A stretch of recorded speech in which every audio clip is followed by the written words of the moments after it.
नमस्कार दोस्तों, आपका स्वागत है कटाक्ष टीवी में।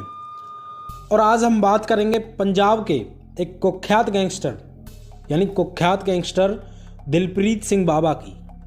साल 2018 में जब संपत नेहरा को आंध्र प्रदेश से गिरफ्तार किया गया था तो संपत नेहरा ने ये खुलासा किया कि वह शार्प शूटर के तौर पर लॉरेंस बिश्नोई के साथ साथ दिलप्रीत सिंह बाबा के लिए भी काम करता है। और अगर आपने अभी तक संपत नेहरा के ऊपर बनी कहानी नहीं देखी है तो मैंने उसका लिंक डिस्क्रिप्शन में दिया है, आप जाकर देख सकते हैं। तो आइए जानते हैं कि दिलप्रीत सिंह बाबा के बारे में कि वह कैसे इतना खतरनाक बना और कैसे इस जुर्म की दुनिया में आया। पंजाब के बड़े बड़े गैंगस्टर में अब एक और नाम शामिल हो गया था जिसमें दिलप्रीत सिंह का नाम आता था।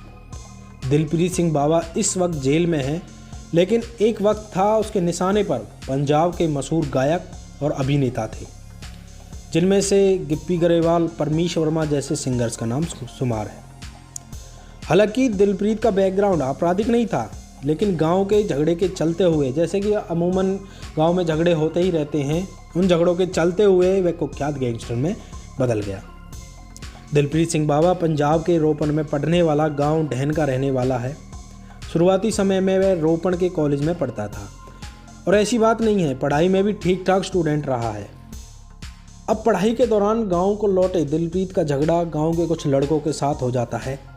उसके बाद गांव की पंचायत ने यह मामला रफा दफा भी कर दिया, लेकिन कुछ दिनों बाद उन लड़कों ने उसके और उसकी बहन के ऊपर हमला कर दिया, जिसमें दिलप्रीत ने भी कुछ लड़कों को बुरी तरह मारा था। अब इस मारपीट के बाद दिलप्रीत सिंह की ज़िंदगी पूरी तरीके से बदल गई।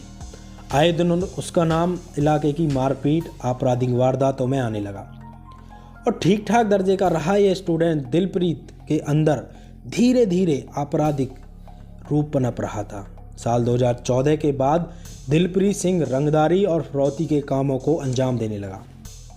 वह इन मामलों में पुलिस की पकड़ से दूर ही रहा, क्योंकि दिलप्रीत वाईफाई के जरिए व्हाट्सएप कॉल करता था।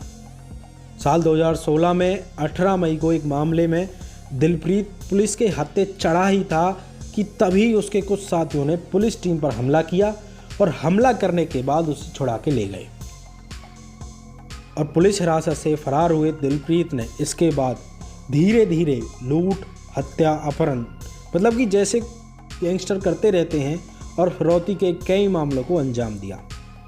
पुलिस उसे ढूंढ ही रही थी, लेकिन दिलप्रीत पुलिस की पकड़ से दूर ही रहा। अब इसी दौरान उसने पंजाब में ड्रग स्मगलिंग और गैर कानूनी तस्करी के धंधे में हाथ डाल दिया। इस काम के लिए उसने कई गुर्गों को भी रखा था जो उसके कामों को अंजाम देते थे। और दिलप्रीत ने इस दौरान पंजाब के कई बड़े बड़े गायकों को रंगदारी के लिए धमकी भी दी थी, जिसमें से गिप्पी गरेवाल और परमीश वर्मा जैसे बड़े बड़े नाम शामिल थे। एक बार तो दिलप्रीत सिंह बाबा का नाम परमीश वर्मा के ऊपर हुए हमले में भी आया था। पंजाबी कलाकार परमीश वर्मा पर हुए हमले की जिम्मेदारी लेते हुए दिलप्रीत ने फेसबुक पर एक पोस्ट भी डाली थी। वर्षों तक गायब रहने के बाद जुलाई 2018 में दिलप्रीत को पंजाब पुलिस ने गिरफ्तार कर ही लिया। तो दिलप्रीत सिंह बाबा के ऊपर पंजाब, हरियाणा, चंडीगढ़ और महाराष्ट्र सहित कई राज्यों में 30 से ज़्यादा आपराधिक मामले दर्ज हैं। इन मामलों में 3 हत्या के और 9 हत्या के प्रयास के मामले दर्ज हैं। दिलप्रीत सिंह को चंडीगढ़ के सेक्टर 43 में एक एनकाउंटर के बाद गिरफ्तार कर लिया गया था। अब धीरे धीरे दिलप्रीत सिंह बाबा का नाम पंजाब के ए कैटेगरी अपराधियों में शामिल होने लगा और उसे एक जॉइंट ऑपरेशन में पंजाब इंटेलिजेंस विंग और जालंधर पुलिस ने पकड़ा था।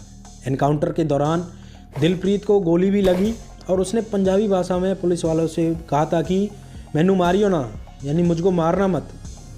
मुठभेड़ के बाद दिलप्रीत सिंह बाबा को अस्पताल में एडमिट कराया गया। उसके बाद उसे रोपण जेल में भेजा गया। वहीं कुछ दिनों बाद सुरक्षा कारणों के चलते हुए उसे भटिंडा जेल में शिफ्ट करा दिया गया।